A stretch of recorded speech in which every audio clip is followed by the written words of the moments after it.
Thanks, guys. Thanks so much, Stephanie, Daniel. Great to have you here today. Hopefully you have your Bibles. I hope that you do. And Psalm 127 is where we're going to be today as we kind of kick off a series as we begin walking our way toward the Easter weekend. Every time I walk in the dentist, I'm not a musical guy in any way whatsoever. I want to be. I think every pastor wants to be a musician because they get so much adulation and it's so cool, right, compared to what we do. And so, but I have no musical ability whatsoever, and yet I think in musical terms. And so without fail, whenever I walk into the dentist, I just notice that I start humming to myself, "I can't feel my face when I'm with you,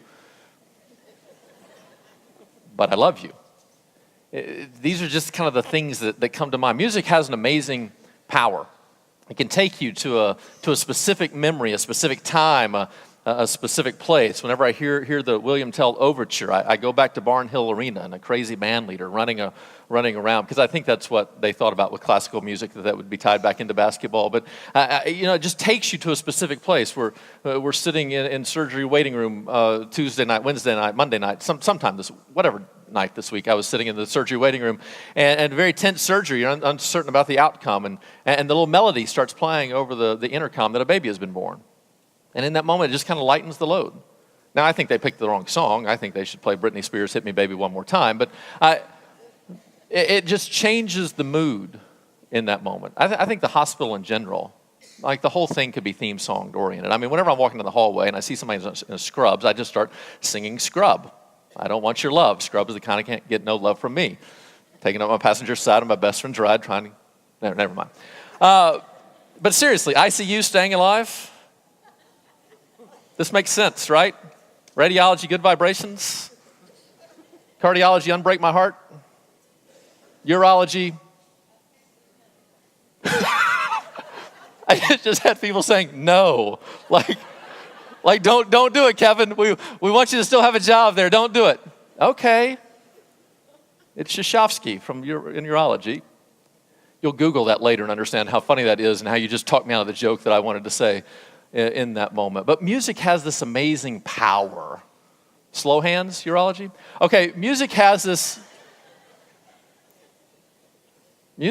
amazing power. Take us back. To remind us. I mean, I can still, to this day, it happened one time. One time. I'm standing between my mama and papa at a family reunion. One time. And the crowd, this old crowd, is singing "When We All Get to Heaven." I can see it right now. I can see it. I was 5, 6, maybe. I can see it. I can see the room. I remember thinking, not going to be long for some of y'all. I remember standing between my mama and papa and hoping it would be a long time for them. I can see it. The book of Psalms is a combination. It's a book of poetry. And on one hand, it's a book of prayers. It's teaching us how to pray. Eugene Peterson says it is no accident that as we stop reading the Psalms, we start wondering how should we pray, because the Psalms are now what teach us to pray, to take our emotions to God, to be real to Him, and to show our true heart, and yet in the end of that, to come in with this faithful belief that I'm going to follow you no matter what. Here's what I feel, here's what I think, here's what I'm angry about, here's what I don't understand, but in the end I trust in you. That's what the book of Psalms does for us. It's a book of prayers. But it's a book of prayers set to music. It's a book of songs. And so this formed the liturgy of the Hebrew worship service. It's kind of continued on from that. And the book of Psalms has a much deeper structure than we often realize. And yet late in the book, there are a set of 15 Psalms. From Psalm 120 to Psalm 134, there's a set of 15 Psalms called the Psalms of Ascent. You see, in Hebrew life, it wasn't uncommon for the people to, some of you are confused. That is 15 Psalms. You can count me because it's 0, 1, 120 to 134. That's 15, trust me. I like the conversations going on. That just doesn't sound right to me. That only sounds like 14. Count them later. Okay, so 120 to 134, the Psalms of Ascent, the Hebrew people would journey up to Jerusalem in these pilgrimage. Some would go once a year. Some might just have the means and the resources to go once a lifetime. The really holy people would go 3 times a year. They would make a pilgrimage. And to go to Jerusalem was always on the way up. Jerusalem kind of set on a hill. And so all the surrounding areas were down. It was almost this kind of metaphorical concept of God is up there. We're going to journey up to God, to go from our daily lives and to actually make our way up to God. And as they were journeying up to God, whether it be a once-in-a-lifetime kind of trip, because that's all the means that they had, or whether it was a 3 times a year kind of thing, all along the way, the road trip had a playlist. And we called the Psalms of Ascent. And these psalms begin to form the liturgy of that trip. And imagine if you just went once a year. How the first time you were singing those songs, you weren't very familiar with them. But the next year, they begin to sound a little bit familiar. And the third year, they begin to take on more meaning and value. And imagine when you're 40 and 50 and 60, then these are the songs you've been singing from the days of old. I always think whenever I sit through a Catholic funeral, I think there's a certain power that's there. They have a funeral liturgy that is pretty common, that they repeat for almost any funeral. Now, there are nuances. The homily might be a little bit different, but there are some things that they say for everybody, and there are some things the congregation repeats for everybody. And there's such a power that's there, I think, because you grow up going to these funerals, and you're sitting in the back because it's friends or loved ones or people that are distant from you. But you begin to learn this liturgy so that on the day that it's your loved one that's laying there, it's on the day that you're actually laying there and your loved ones are saying it. You're saying these words that you've known for so long, and now they have this substance and this meaning. The Psalms of Ascent are to remind us of the big picture of life. Jenny and I were flying a few weeks ago, and we took off out of Philadelphia going to Dallas. And as we came up, it was very stormy, rainy on the ground. And as we came up, we hit some turbulence, and the plane was rocking back and forth. And I was leading everybody to the Lord at that moment. They were all coming to Jesus, whether they wanted to or not, right? No, I didn't have time to lead anybody to the Lord. I was just worried about my own heart with the Lord at that moment, because we were uncertain about whether or not we were going to make it. But it's an amazing thing. For a couple minutes of turbulence, it was pretty shaky, and then we rose above the clouds.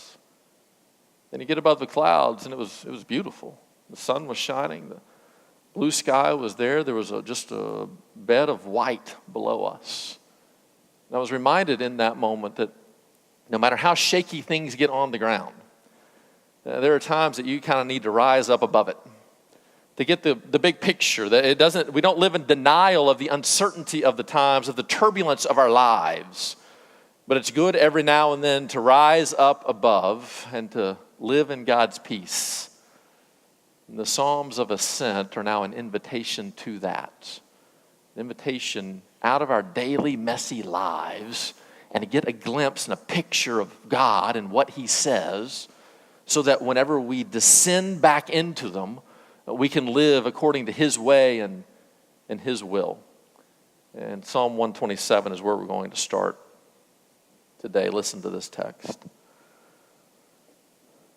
Unless the Lord builds the house, those who build it labor in vain. Unless the Lord watches over the city, the watchman stays awake in vain. It is in vain that you rise up early and go late to rest, eating the bread of anxious toil, for He gives to His beloved sleep.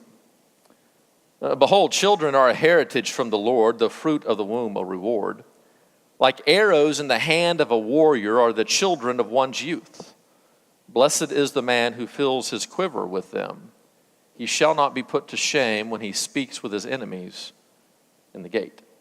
Psalm 127 is assigned to Solomon. It's kind of a strange assignment. Solomon obviously wrote much of Proverbs, much of the book of Ecclesiastes, known as the wisest man to ever live. But not many of the Psalms are attributed to him. David has a majority of the writings that are there, and then they're attributed to other writers. And so it's kind of unique here that Solomon now wrote the Psalm 127. And you can hear his words in it. It's kind of a mirror of Ecclesiastes. You hear the word vain or vanity on 2 different occasions. There's a There's a little bit of a play on words of Solomon had another name, Jedediah, the beloved one. And so whenever he says in Psalm 127, he gets to his beloved sleep, that's a play on his name to some extent. But there's some debate over when Solomon wrote Psalm 127. If you remember, Solomon now is the son of King David. David had a wonderful ministry, was blessed by God in so many ways, and he passed on his reign now to Solomon, one of his sons, not his firstborn son, a little controversial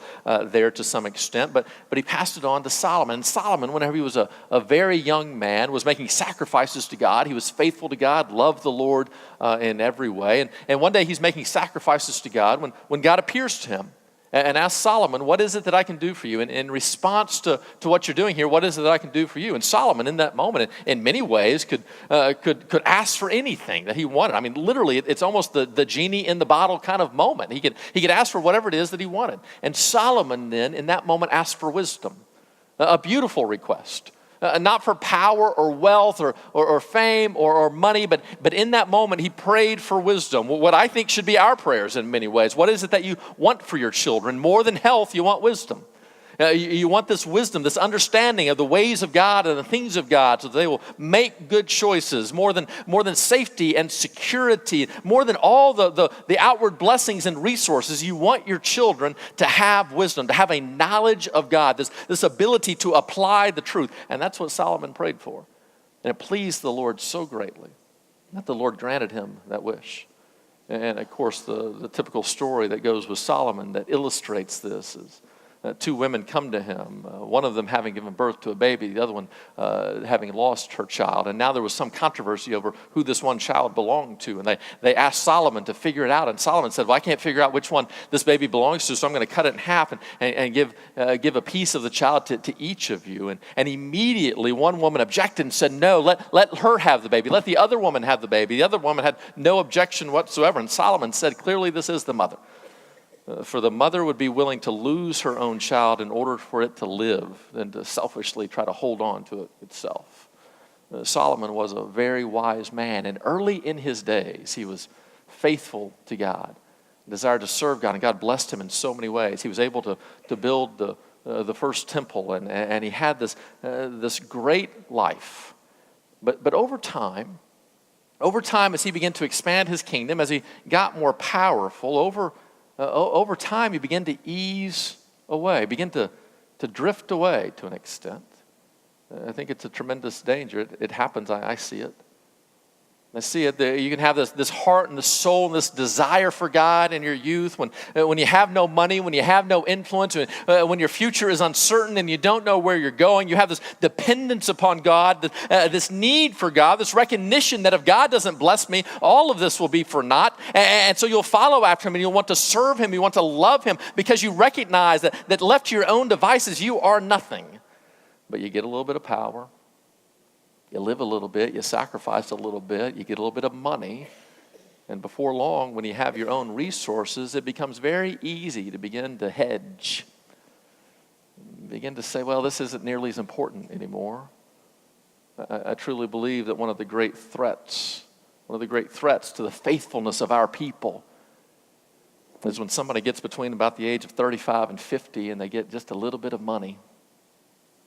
Have more affluent, they can travel a little bit more, they can go a little bit more. The stresses of life are bombarding down upon you, and you begin to write the story to yourself. I just deserve just a little bit. I have to have something to take the weight and this pressure off to some extent, and the things of God begin to get pushed aside. And you begin to drift away from Jesus, drift away from faithfulness. It begins in small ways. Well, I can't serve every Sunday. I just don't need to serve that much. And so you back off of service. And then the next thing you know, I can't necessarily worship every single week. And small groups are awfully demanding. And you just begin to drift from God. And as you begin to drift, you begin to make compromises. And that's what Solomon did. He didn't just have one wife. He had a lot of wives. And he began to take on some wives that didn't necessarily believe in the way of God. He began to have these marriages that were really satisfying to him, but he didn't realize that these women were beginning to lead him astray, lead him to serve other gods and practice with other gods, and lead him away from the God of his youth. And before long, Solomon began to suffer the consequences of his own disobedience. And the man that had prayed for wisdom, that was the wisest man to have ever lived, in the middle part of his life began to make very foolish choices. And they came with grave consequences. So much so that Solomon is known as the last king of the United Kingdom of Israel. Part of the sorrow that he would have to pay is to watch his father's kingdom that he was the ruler over of divide after he was gone and not be reunited. As Solomon drift apart, it's possible that Psalm 127 is written at the end of his life. Written as he looks back, as he remembers the commands of his father David, as he remembers his desire to be faithful as a young man, as he knew as a young man what was right and wrong. It's possible that Psalm 127, conceivable that it's written on his deathbed, as he looks back and at this moment he has an understanding of what is real and what is not real, of what is right and what is wrong, of what is of value and purpose and what is empty and meaningless and vain. It's possible, having lived it all, having experienced it all, having had a wealth and a fame and a success that we can never even begin to imagine. Solomon now in Psalm 127 is inviting us, is praying for us to understand what truly matters, because he sees a lot of things that no longer do. And the psalm ends with this talk about children, about the blessing that children are from the Lord. Behold, children, in verse number 3, are a heritage from the Lord. And we read that and we think, yeah, okay, big deal. But we forget the context in which this was written. That in their day, in the Hebrew life, a child had no say whatsoever, had no value whatsoever, had no meaning and no purpose. Even into the New Testament, we forget how controversial the words of Jesus were as he invites the little children to him, as he tells people you need to have faith like a child. We forget how controversial it is when Paul says, fathers, don't provoke your children. He's restraining the strength of the parents in that moment and giving identity and value to these children. We forget how controversial it was in those days. We forget the idea that for some in the Roman culture, if the father wanted to kill their children, they could with no questions asked. It would change the teenage years, I think. But literally in Roman society, children had no value. Now we have to be careful, because in our society, we can't relate to that, but in our society, children sometimes have all the value. And I can't help but think that if Psalm 127 were written today, instead of writing it to remind parents of the blessing of what children are, I think the psalmist might remind parents of the need to raise children and to let them go. Not to allow children to dictate life itself, where all of life revolves around these little 7 or 8 or 9 and 12-year-olds. Now in our culture, they're the centerpiece, but back then they had no value whatsoever. And so Solomon now, in looking back on his life, now praying to God, says, man, these kids have such value. Honor them. Thank God for them. But the psalm opens with this very famous verse. Unless the Lord builds the house, those who build it labor in vain. Now it's one thing if those are just empty words of a psalm. But Solomon now looking back over his life, having built the temple, having built his own houses, can now look back at what is truly important. And what he says here is, unless this is done within the framework of God, unless you recognize God's handiwork among you, unless you are co-working with God, then whatever you do, all your energy, all your effort, all your brain power, all your sacrifice is vain. It's pointless unless the Lord builds the house. And within this, I think Solomon in Psalm 127 is beginning to assist us with what is one of the great questions of the Christian life. That we serve a sovereign, powerful God. Well, in light of a sovereign, powerful God who knows all things and does all things and completes all things, in light of that, what is the point and the purpose of human activity? And there are some who would say, well, because God is sovereign, it doesn't matter what we do. And so we can do whatever it is that we want to do. But the Bible rejects that. The Bible does not conclude in light of God's sovereignty, it doesn't matter what humanity does. It doesn't say that. But at the same time, if we forget the presence of God, it's very easy to feel like all the weight and the pressure of our lives are on our shoulders, and we think to ourselves, it's all up to us. But the Bible rejects that. And so the biblical truth is neither, it doesn't matter what you do, nor all the weight and pressure is upon you. Instead, the biblical picture is God is at work and you join him in the midst of that work. Unless the Lord builds the house. Well, how does the Lord build the house? Do we just stand back and wait and watch and magical things are going to happen? By no means. Unless the Lord builds the house, how does he build the house? Well, he builds it through us, through human activity, through our hands. But what we have to be careful about is I think especially for us as Christians, as believers, as those who want to bring glory and honor to God, the great threat for us is to think to ourselves that we have to do something great. And so we put all of our time and energy and effort into doing something great. We want to do something great. And at the end of our lives, we want to offer that as a sacrifice to God and say, God, is this enough to earn your favor and earn your love? But that's not the way of God. That's not the way of faith. The way of faith is not what can I do to bring to God. The way of faith is to recognize our own frailty, to recognize our own need, and from the very get-go to say, God, be with me. God, help me here. And so how does the Lord build the house? It begins in faith. It begins in human effort that's being poured out in faith to God. That God, I recognize that apart from you, my actions are pointless. Apart from you, my service is nothing. Apart from you, I can do nothing meaningful, nothing lasting, nothing of value apart from you. But with you, God, with you and through me, you can do something meaningful. You can do something valuable. You can take my small, frail, fragile actions and do amazing things with them. And so God, I invite you into my life. I invite you in this process. How does the Lord build the house? It begins with us recognizing from the very get-go our need of God and to invite him into the process. I wonder, what is it that you're trying to accomplish right now? What are, to use the words of a psalm, what are the works of your hands that you want God to bless?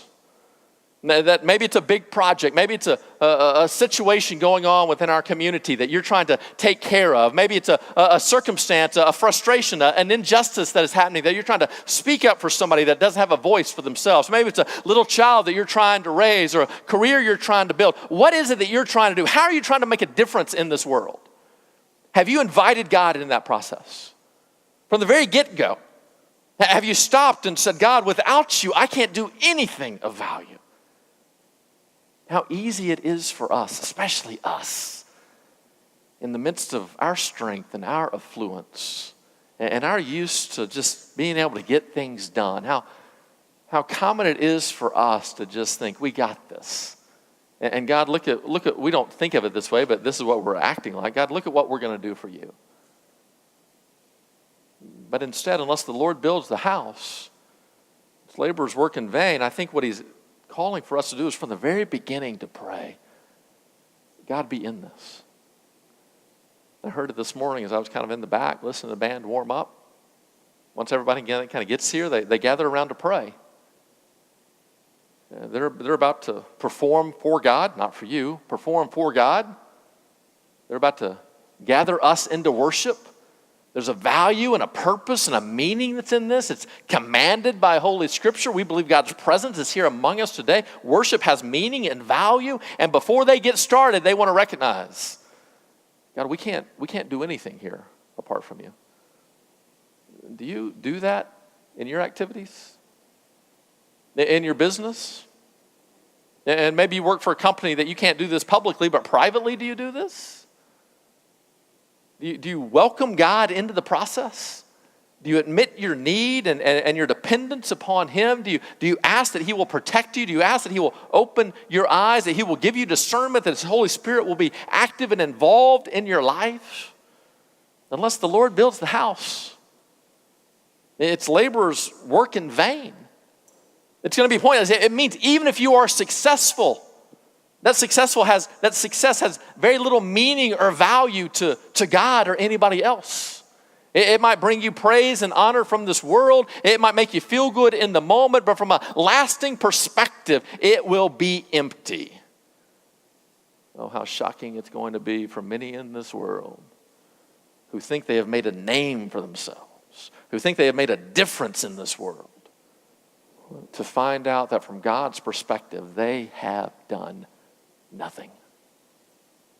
But oh, can you imagine what heaven's going to be like when God opens our eyes to how he has used every single action of faith and used it and multiplied it in a way that we can't even imagine. I wonder how the widow feels this day about her mite.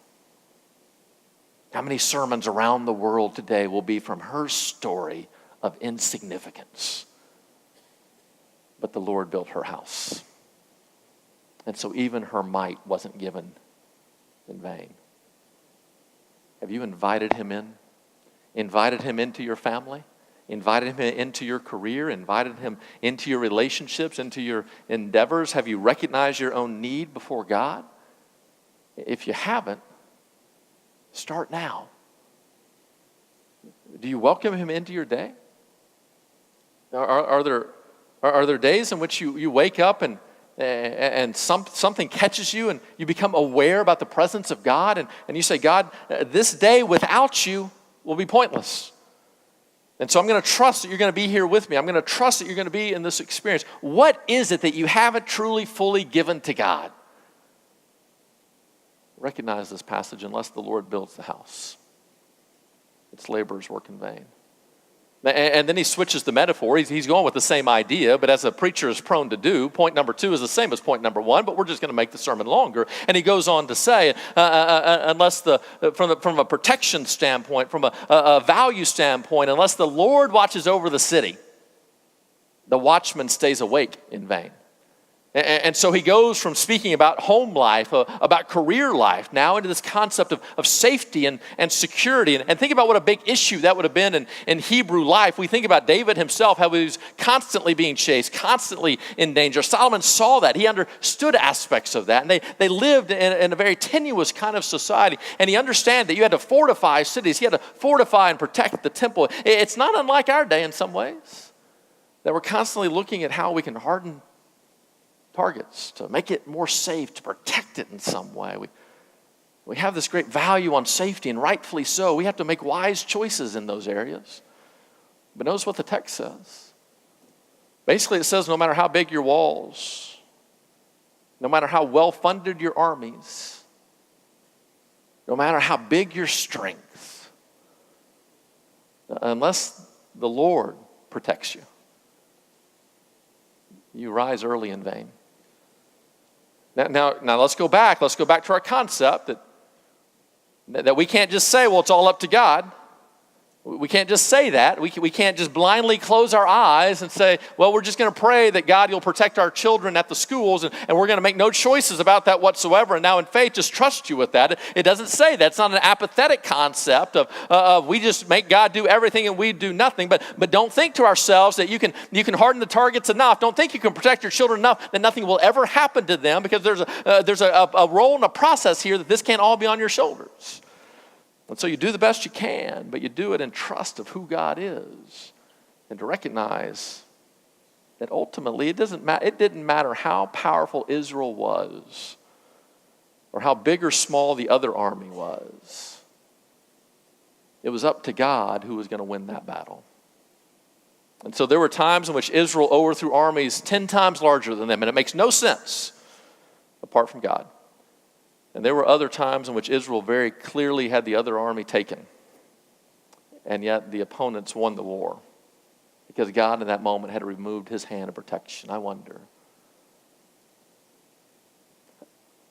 how much of your safety and security is based on and built on how much money you have, how strong your 401k is, how great you think the American military is, and how much of it is based on a continual dependence upon God to protect you, to watch out over you, to take care of you. Because Solomon reminds us, unless the Lord watches over the city, the watchman stays awake in vain. And then he goes on to now almost talk about, not only talking about the watchman, he's almost combining the two. So you have this idea of what it makes to build a house, and then the idea of what it means to take care of a city. And he almost combines it too in verse number 2. It is vain that you rise up early and go late to rest, eating the bread of anxious toil, for he gives to his beloved sleep. What he's saying here is almost in the concept of a career.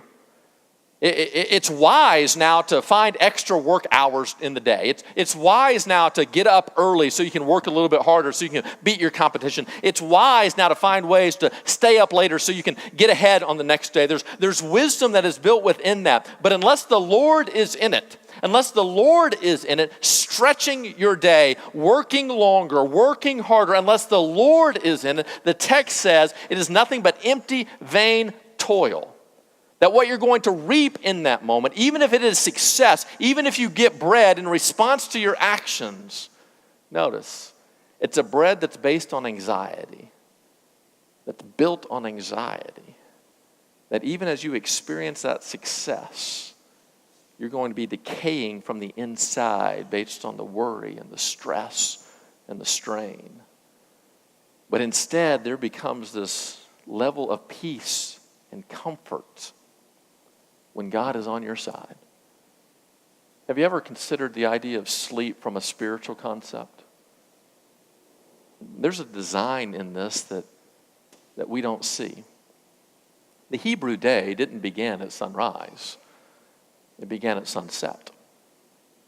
And that's on purpose. And so from a Hebrew perspective, as the sun sets, the day ends, and a new day is dawning. A new day is beginning. And think about in that day before electricity, the way their days would probably go is they might have some family time, maybe around a fire. They might have a family meal. But very quickly in the beginning of the day, they would go to sleep.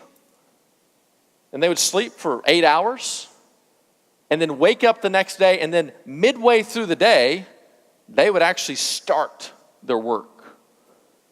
And so from a Hebrew perspective, sleep was an act of faith. It was an act of trust. Because they served a God that neither slept nor slumbered. They serve a God who was active even as they were resting. They serve a God who was at work even as they were rejuvenating.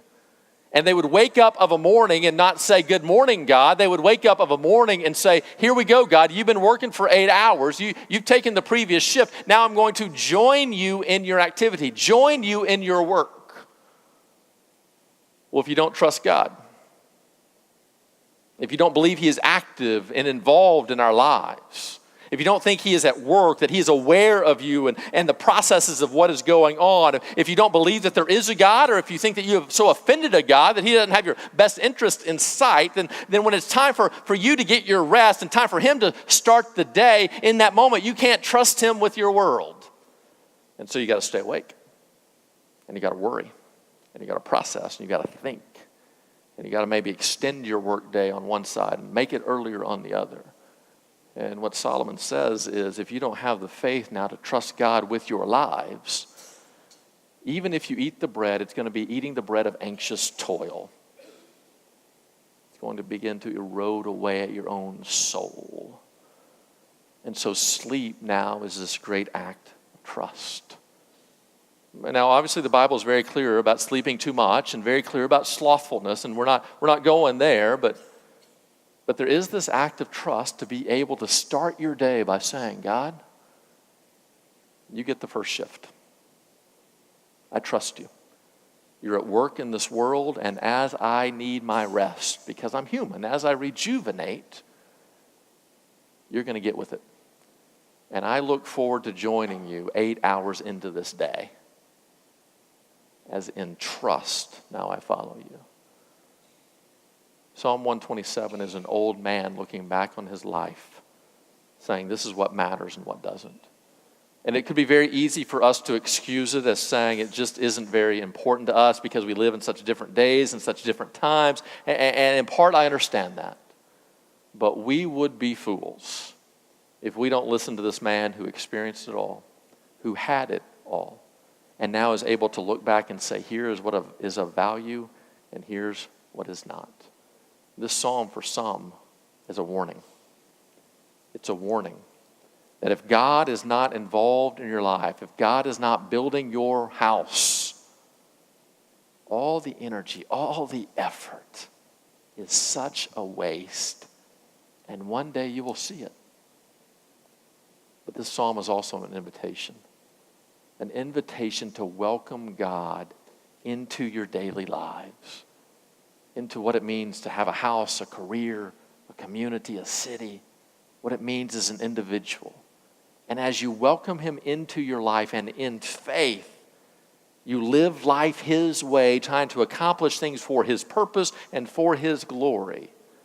He will do things with the works of your hands that you can't even begin to imagine.